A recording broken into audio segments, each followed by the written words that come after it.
Bonjour Jean-Georges. Bonjour Olivier. Alors Jean-Georges, on ne te présente plus, tu es responsable du développement de cette très belle et historique maison, la Financière de l'Échiquier. Alors il se passe quelques événements sur le marché, dont l'acquisition récemment de la Financière de l'Échiquier par la Banque Postale AM. Première question très simple, quelles sont les conséquences de ce rapprochement? Alors merci pour cette présentation Olivier. Les conséquences, elles sont multiples. Le premier élément qu'il faut bien situer, c'est qu'en fait, ce nouvel ensemble, donc LBP, AM, Tocqueville Finance et la Financière de l'Échiquier, devient l'un des leaders européens de la gestion de conviction et de la finance durable. Ça, c'est le premier point. Le deuxième, c'est qu'effectivement, on a là un actionnaire stable, pérenne, qui s'inscrit dans le temps et qui va nous donner les moyens d'affronter les enjeux de l'industrie de l'asset management pour les années à venir. Et puis enfin, c'est la possibilité pour nous de mettre à disposition de nos partenaires CGP une gamme à la fois complémentaire et élargie de fonds et d'expertise. Absolument. Donc dans un spectre finalement assez large d'offres, ma deuxième question porte sur les small and mid cap. On voit un rebond qui semble s'annoncer peut-être dans les prochains mois. Comment ce sujet est traité? Comment vous l'envisagez au sein de la Financière de l'Échiquier? Alors tout d'abord, les small et mid cap, comme tu le sais, c'est une expertise historique à la Financière de l'Échiquier. C'est un territoire sur lequel on est présent depuis très longtemps et où on a effectivement développé notre expertise de sélection de valeurs. Alors, on a connu déjà en fin d'année dernière, en novembre-décembre, un rebond assez sensible sur ce territoire-là. Et on a l'impression que c'était un premier déclencheur.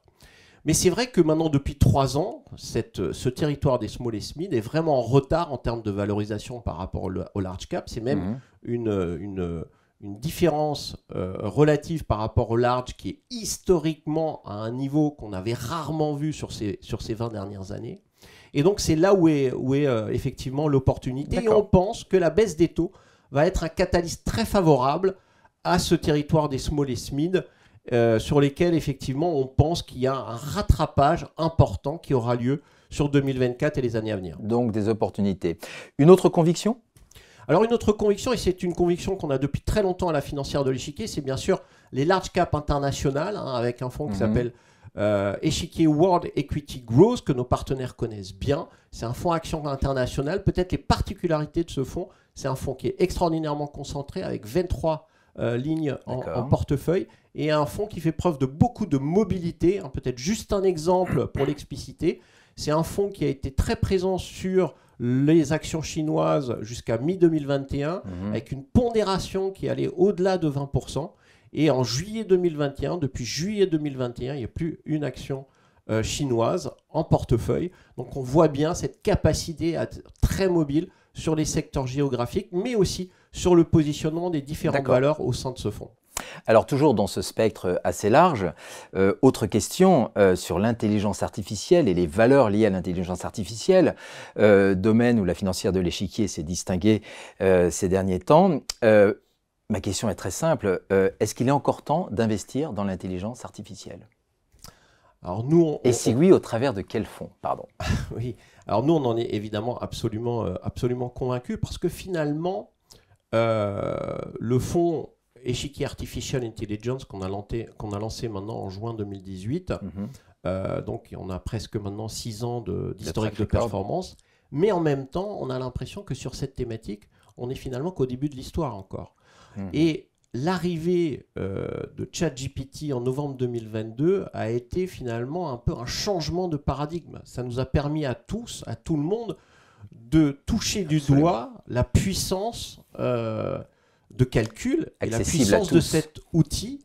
Et on voit bien à quel point ça a changé la donne, parce que ChatGPT, derrière, ça a entraîné quoi? Ça a entraîné toute la partie fabrication de processeurs avec NVIDIA. Et donc, on voit bien à quel point l'intelligence artificielle est en train de complètement modifier toute l'économie mondiale et des pans entiers de notre économie. Et donc, effectivement, on est absolument convaincu qu'on est finalement encore au début de l'histoire et que, effectivement, même si certaines valeurs, on connaît des parcours boursiers absolument exceptionnel. Les valorisations de ces entreprises, on ne peut pas dire qu'elles sont pas chères aujourd'hui, mais qu'elles sont sur leur moyenne historique et qu'elles continuent à délivrer de très très belles performances et des performances robustes.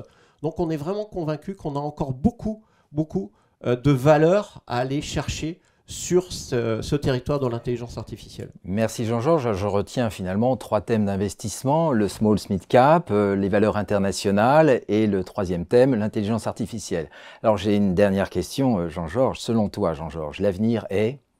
Absolument capital. Merci beaucoup. À bientôt.